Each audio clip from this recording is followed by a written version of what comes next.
Hello everyone, I am doctor Urvi. आज हम बात करेंगे how to cope with spinal diseases at home. तो अगर आपको किसी भी तरह की स्पाइनल प्रॉब्लम है या आप चाहते हैं कि आपको स्पाइनल प्रॉब्लम्स ना हो, तो उनके लिए आपको क्या क्या सावधानियां रखनी है, क्या डूज एंड डोंट्स फॉलो करने हैं, कैसे पोस्चर मेंटेन करने हैं, ये सब मैं आपसे आज डिस्कस करूंगी।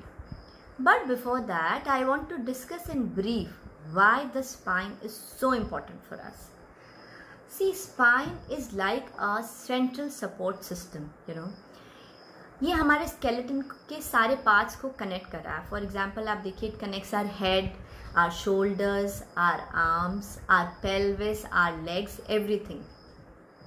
ये आपको upright रखता है, आपको balance बनाता है, आपकी मोबिलिटी देता है, आपको फ्लेक्सिबिलिटी देता है। अदर देन दिस, ये आपके एक बहुत इम्पॉर्टेंट पार्ट को प्रोटेक्ट करता है, which is the spinal cord. Now what is the spinal cord?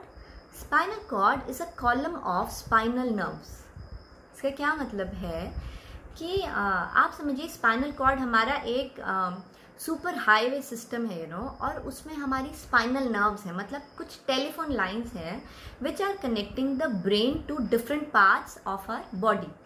और ये हमारे सारे सिग्नल्स ब्रेन से हमारे डिफरेंट बॉडी पार्ट्स में, और सारी सेंसेशंस डिफरेंट हमारे लिम्स और बॉडी पार्ट्स से ब्रेन में ले जा रहा है। तो ब्रेन को आपको कुछ भी ऑर्डर देना है, for example to sit, to stand, to walk, to run, all these signals ये आपको स्पाइनल नर्व्स के थ्रू आ रहे हैं।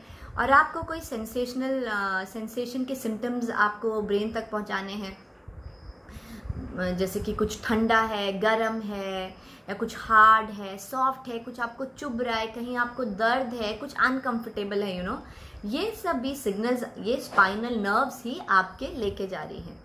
So you can understand how important the spine is, क्योंकि अगर आपकी स्पाइनल कॉर्ड को डैमेज होता है तो आपकी बॉडी प्रॉपरली वर्क ही नहीं कर पाएगी। So you should be very careful about your spine and you should try to protect it and keep it healthy.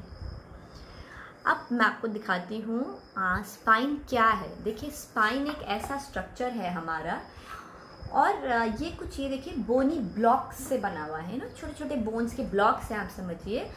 And कुछ मसल्स, लिगामेंट्स, और ये जो बीच में आपको डिस्क दिख रही है, इनको हम बोलते हैं इंटरवर्टिब्रल डिस्क। ये इसको कनेक्ट करके रखती है आपस में, और इन्हीं कनेक्शंस की वजह से इस बोनी स्ट्रक्चर में फ्लेक्सिबिलिटी है। यही फ्लेक्सिबिलिटी आपको मूवमेंट्स देती है। और आप देखिए, एक इम्पॉर्टेंट चीज़ नोट करने की, it is a S shaped structure.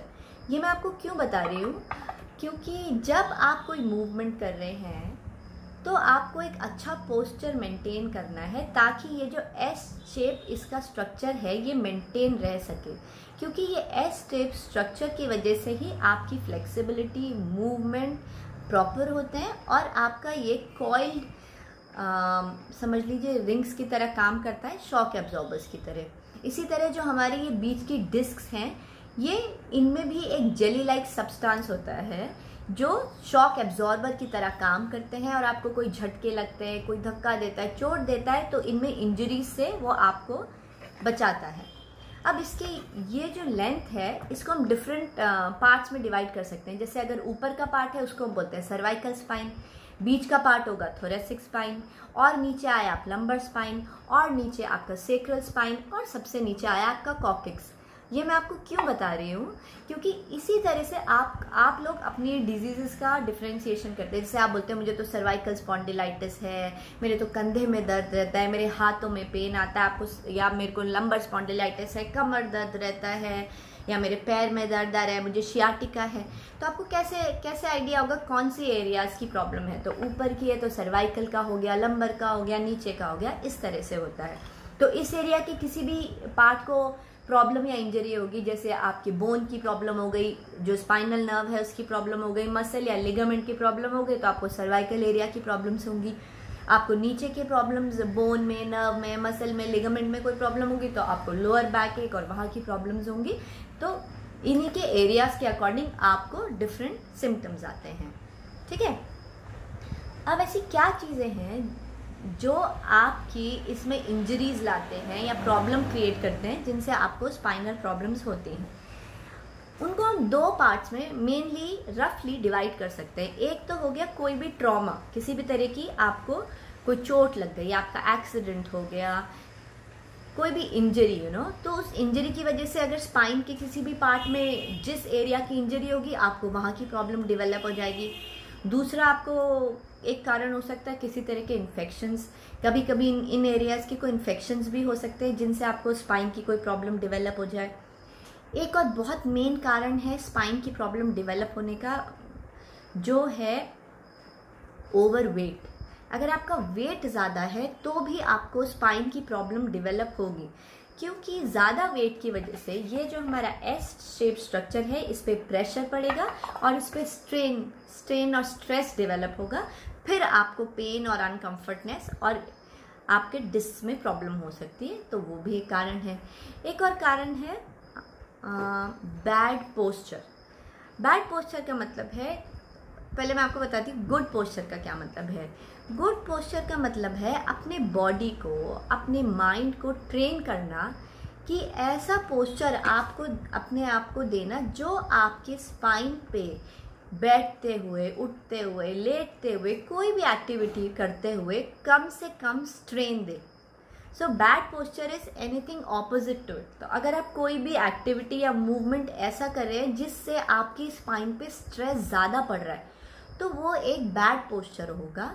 और वो क्या करेगा, वो धीरे धीरे आपके स्पाइन को वियर एंड टियर करने लगेगा, ठीक है, उस पर स्ट्रेस देगा, फिर उसमें इंटरनल स्मॉल इंजरीज होने लगेंगी, ऑस्टियोफाइट्स बन सकते हैं, कैल्सिफिकेशन हो सकता है, प्रेशर इतना भी बन सकता है कि आपको डिस्क बल्ज होने लगे या डिस्क हर्निएशन होने लगे, ऐसी प्रॉब्लम्स भी हो सकती हैं। So you have to be very careful about what kind of posture you use in daily life. अब इन सबको अवॉइड करने के लिए आपको किन चीज़ों का ध्यान रखना है या आपको क्या डूज एंड डोंट्स करने हैं for a healthy spine. Most importantly तो आप अपना एक गुड पोस्चर मेंटेन करिए हर टाइम। दूसरा, आप एक अच्छी स्लीप लीजिए। Taking a good sleep is very important for a healthy spine. पूरे दिन you're working and doing all your work, so sleep is the only time when your spine gets to rest. So while sleeping, what all things you have to keep in mind? सोते हुए आप ध्यान रखिए to take और use a hard mattress। बहुत soft mattress आप मत use करिए because it will lead to that bulge in your spine। तो use a hard mattress। फिर सोते हुए आप ध्यान रखिए कि जब आप लेट रहे हैं या जब आप उठ रहे हैं तो ऐसे झटके से सीधे मत लेटिए और झटके से सीधे मत उठिए। जब आपको लेटना है तो आप बैठिए, करवट लेके लेटिए। ऐसे जब आपको लेट के उठना है तो एकदम से मत उठ जाइए, पहले आप करवट लीजिए, लेफ्ट लेटरल पोजीशन, फिर आप धीरे से उठिए। सोते हुए आपको क्या पोजीशन लेनी है वो भी बहुत इंपॉर्टेंट है।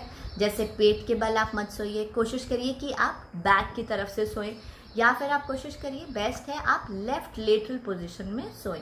पेट के बल आपको नहीं सोना है क्योंकि फिर आपका स्टमक आपके स्पाइन को एक्स्ट्रा स्ट्रेस देगा। फिर आपको कैसा पिलो यूज़ करना है, use a proper pillow. And if you are a patient of cervical spondylitis then best is don't use a pillow, take a bed sheet, उसके आप 4 फोल्ड करिए और वो आप अपने नेक के नीचे रखिए to give that proper support to your neck. और सोते हुए भी आप कुछ कुशन्स या पिलोज को आप अपने स्पाइन की रेस्ट करने के लिए या स्पाइन को प्रॉपर पोस्चर देने के लिए उन पिलोज को नीज के नीचे या साइड्स में लगा सकते हैं to give that proper posture and position to your spine. So this was about sleeping. Now also to have a healthy spine you should have a active lifestyle. इसका क्या मतलब है कि आप रेगुलरली कुछ योग आसन करिए, बहुत इफ़ेक्टिव होते हैं, या आप कुछ वॉकिंग करिए रेगुलरली, या आप एरोबिक्स करिए। Now if you are into walking and running then wearing the right kind of shoes is very important for you. If you wear the right kind of shoes तो आपके जो lower spine है उसको proper support मिलेगा। ना bad shoes gives that stress to your lower spine और फिर आपको स्पाइनल प्रॉब्लम्स डेवलप हो सकती हैं। तो choose the right kind of shoes. अगर आपको सर्वाइकल स्पॉन्डिलाइटिस डेवलप हो गया है तो आपको किन बातों का ध्यान देना है। एक तो आपको ना नेक बेंड करके बहुत देर नहीं रहना है। देखिए हमारी नेक की न्यूट्रल पोजीशन है ऐसे, स्ट्रेट। अगर आप इसको बेंड करते हैं अपनी नेक को ऐसे, so every 10 degree bend will put a weight of 10 pounds on your spine.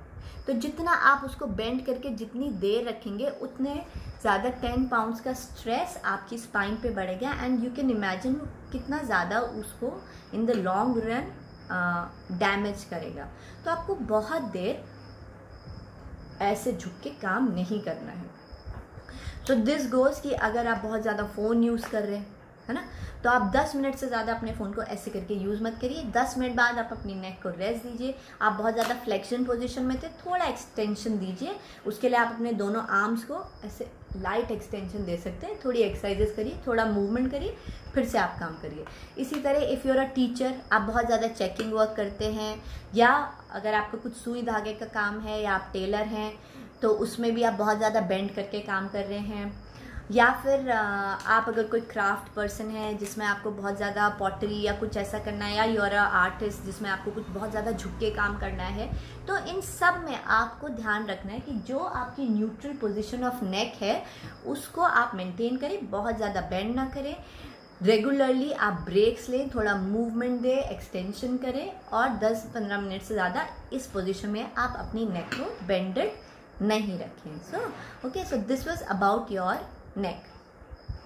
अब अगर आपको लोअर बैक एक रहता है, या आपको लंबर स्पॉन्डिलाइटिस है, या आपको शियाटिका डेवलप हो रहा है, तो आपको किन बातों का ध्यान रखना है? सबसे इम्पॉर्टेंट आपको ध्यान रखना है अबाउट वेट लिफ्टिंग। आप क्या सामान उठा रहे हैं। जैसे आपको डिसाइड करना है कि आप अपने आप अपनी स्पाइन के सपोर्ट से कितना वेट उठा सकते हैं। अगर आपको लगता है कोई वेट इतना ज़्यादा जो आप नहीं उठा सकते हैं, please don't pick it up, call somebody for help.